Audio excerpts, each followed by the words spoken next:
വണ്ടിപ്പെരിയാർ 63 മൈലിൽ കാട്ടുപോത്തിന്റെ ആക്രമണത്തിൽ ഒരാൾക്ക് പരിക്കേറ്റു. നേടിയപറമ്പിൽ സ്റ്റെല്ലയ്ക്കാണ് പരിക്കേറ്റത്. ഇവരെ വണ്ടിപ്പെരിയാർ പ്രാഥമിക ആശുപത്രിയിൽ പ്രവേശിപ്പിച്ചു.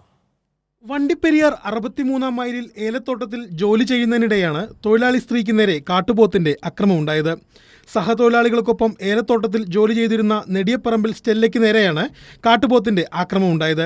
സ്റ്റെല്ല ഏലത്തോട്ടത്തിൽ കള എടുത്തുകൊണ്ടിരിക്കുന്ന സമയം കാട്ടുപോത്ത് പിന്നിൽ നിന്ന് വന്ന് കുത്തുകയായിരുന്നുവെന്ന് സഹതൊഴിലാളികൾ പറഞ്ഞു. ഞങ്ങൾ 5-10 പേര് അങ്ങോട്ട് കായെടുക്കുമായിരുന്നു. ചേച്ചി ഈ കള പറിച്ചുകൊണ്ടിരുന്നപ്പം പുറകെ കൂടെ വന്നു